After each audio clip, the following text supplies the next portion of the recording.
Dann geht es weiter. Der Diener sagt, der Allerbarmer, der Barmherzige, also Ar-Rahman, Ar-Rahim.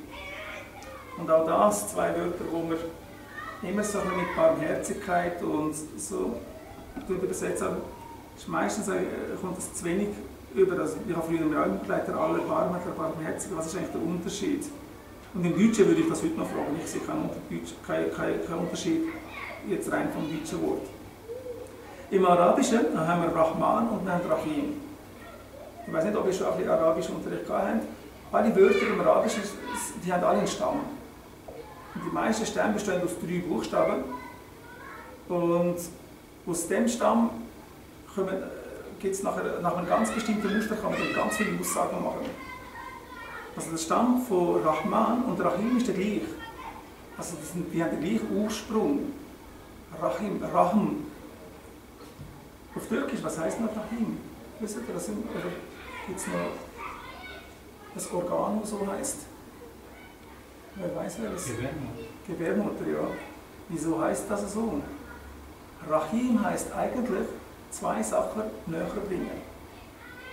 Und was kann 2 Menschen näher bringen als Gebärmutter? Also dort ist es der Fötus, der Embryo, mit der Mutter dermaßen verbunden, also noch mehr verbunden können sie mit dem zweiten Geschöpf gar nicht sein. Also bei Rahman geht es eigentlich darum, ums Verbinden. Und dann halt um das Mitgefühl, das dadurch entsteht. Also wenn ich mit etwas ganz fest verbunden bin, dann fühle ich natürlich auch mit. Dann bin ich viel barmherziger, bin ich viel mitfühlender.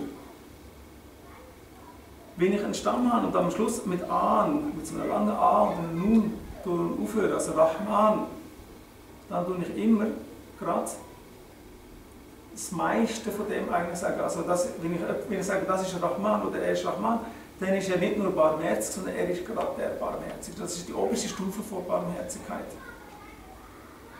Also nur schon mit der Endung an, also egal welches andere Wort jetzt auch, könnte man mit jedem Stamm machen, wenn es so ein langes A und ein N am Schluss hat, dann ist das der Superlativ von dem. Das ist das Höchste. Also Allah Ta'ala ist der Barmherzigste. Was es auch implizieren tut, ist, das passiert gerade jetzt. Also wenn ich sage, Allah ist Rahman, dann ist er jetzt gnädig zu mir, ist er jetzt barmherzig zu mir. Und was es eben auch impliziert ist, dass es für eine bestimmte Zeit ist.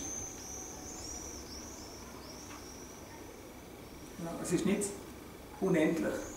Also Allah ist barmherzig, jetzt, für eine bestimmte Zeit. Vielleicht ist es morgen. Rahman, Rahim. Rahim hingegen ist, geht einen Schritt weiter. Genau das, was jetzt fehlt beim Rahman, ist er im Rahim. Im Rahim kommt die Ewigkeit dazu. Also wenn Allah Rahim ist, dann ist es nicht nur für jetzt, sondern für immer, also auch morgen und übermorgen und am Tag vom himmlischen Gericht und im Jenseits und. Und das Zweite, beim Rahman haben wir gesagt, es muss jetzt gerade sein, also es ist jetzt, und Rahim nicht. Also das heisst, dass wir die Barmherzigkeit, die durch seinen Namen Rahim kommt, nicht jetzt spüren werden, sondern später. Wegen dem gibt es auch ganz viele Gelehrte, die ganz klar sagen, dass Rahman sich auf die Welt bezieht, also die Barmherzigkeit von Allah Ta'ala auf dieser Welt, wo entsprechend eben auch nicht nur für Muslime ist, sondern auch für Nicht-Muslime. Weil Allah Ta'ala ist auch den Nicht-Muslimen gegenüber barmherzig. Woran merken wir das? Auch Nicht-Muslime bekommen alles über, was sie brauchen. Das Einfachste, die Luft, Wasser zum Trinken oder was jetzt auch immer. Also, dass sie können existieren und so. Also Allah Ta'ala gibt jedem das, was er braucht. Das ist Rahman. Also Allah ist barmherzig mit jedem, jetzt auf der Welt, während die Eigenschaft des Rahim sich dann mehr aufs Jenseits bezieht. Und er dann natürlich nur zu denen barmherzig sein wird, wo sein Wohlgefallen bekommen haben, mit denen er also zufrieden ist. Und nur die werden dort von dieser Barmherzigkeit profitieren und durch diese Barmherzigkeit schlussendlich, inshallah, auch ins Jannah kommen. Prophet Muhammad hat mal gesagt, sallallahu alaihi wasallam, es gibt keinen Mensch, der ins Jannat hineinkommen wird, aufgrund von seinen eigenen Verdiensten. Oder anders gesagt, niemand wird ins Jannat kommen, weil er es verdient hat. Sondern, wer auch immer ins Jannat kommt, kommt nur dank der Barmherzigkeit Allahs hinein. Dann hat Sahabi ihn gefragt, ja, gilt das auch für dich, O Mohammed? Und er hat gesagt, ja, das gilt auch für mich. Das muss man sich vorstellen, es gibt Leute, die sind so stolz über ihre Handlungen und dann haben sie gesagt, oh, schau mal, ich habe das gemacht, ich habe dieses gemacht und dann hat das Gefühl, ja, Paradies habe ich jetzt auf sicher. Nichts da, also egal was wir machen, egal wie gut wir leben, egal wie perfekt wir würden alles umsetzen, was der Koran uns bietet oder gebietet, aufgrund von unseren Leistungen würden wir uns das Paradies nie verdienen, weil es wäre immer noch zu wenig. Egal wie sehr wir Allah Ta'ala danken würden für all das, was er uns gibt, wir könnten ihm nie genug danken. Warum? Weil wir vieles uns gar nicht bewusst ist. Also wir sagen schon zum einen Danke, zum diesem Danke, danke fürs Essen, das du uns gegeben hast, danke für dieses und so. Aber er gibt uns so viel mehr, wo wir nicht mal aktiv wahrnehmen. Deshalb, also niemand wird ins Paradies kommen, weil er es verdient, sondern jeder, und inshallah gehören wir auch dazu, also jeder, der ins Paradies kommt, ins Jannat hineinkommt, kommt nur dort rein, aufgrund von der Rahim-Eigenschaft von Allah Ta'ala. Also aufgrund von der Barmherzigkeit von ihm.